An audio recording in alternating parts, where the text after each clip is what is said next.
trust me. Everyone else is occupied or too drunk to pay you any mind. By the way, where are my manners? I'm Rakeem. Hey, Rakeem. I'm Tamika, but my colleagues call me Mika. I love the sound of that. Mika. Are you from here? Georgia?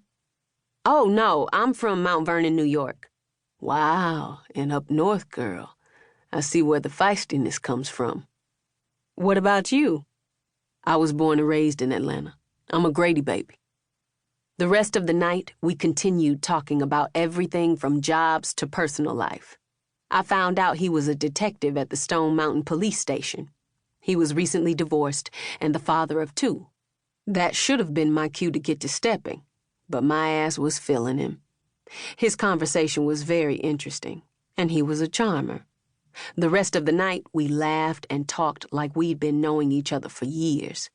When the party was over, we exchanged numbers.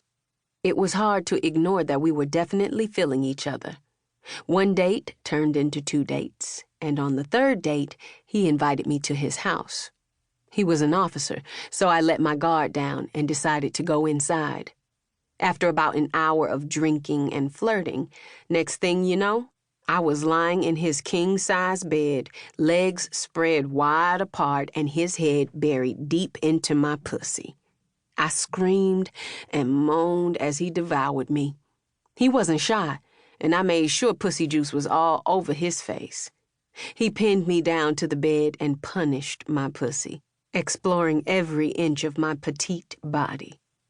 Oh my God, I can't take it. Stop, please, I begged as my legs trembled and I exploded back to back. As if he were just getting started, he lifted my legs in the air and sank his big, black, shiny rod all the way up in me. I wanted to run, but there was nowhere to go. My head was touching the back of the bed, and he had my legs on his shoulders. He thrust in and out of me while he grinded. He looked me in my eyes as he made love to my pussy. This man knew exactly what he was doing.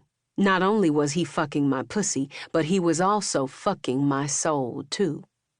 Growing up, I'd always dreamed of having a big house, the sexy-ass husband, and live a good life. I knew for me to get that, I had to work hard, and I did just that up to my mid-30s. By the time I met Rakeem, my husband, I had a few dollars in the bank and was at the height of my career.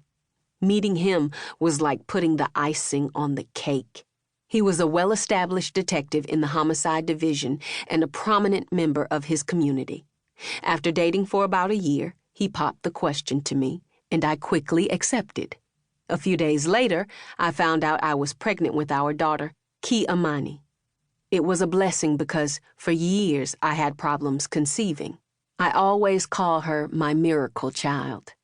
After giving birth to Ki-Amani, we had a huge wedding. To be honest, I wanted a small one with only our families and close friends. But not Rakeem Blake. He wanted a big wedding so he could show off. So that's what we had. The chief of police, lawyers, and other officers were all present. I kind of felt like he did it to earn bragging rights. But I didn't have to pay $1, so why was I complaining? I wish I could have seen the fucking future, 'cause I wouldn't be here in this bed right now. Everything started off good. We both rented out our houses and bought a 6-bedroom house in Snellville. I was excited to be a mom. Now I had the husband, and everything was going to be good. Wrong. I realized this nigga was a fraud, and this was how I got here.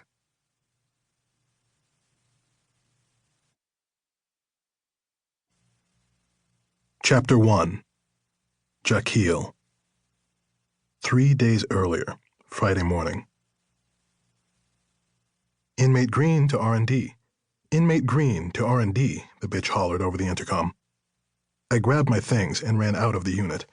I was well on my way through the compound when a few of my niggas stopped me to wish me well and tell me to make sure I didn't forget about them. Aight, homie. Make sure you fuck plenty of bitches and send them videos, bruh, my nigga Rail said as we exchanged dap. Last call for Inmate Green. Jakeel Green, report to R&D. I grabbed my 2 manila envelopes, along with the shower bag that contained the few pieces of clothing that I owned. Then I started jogging.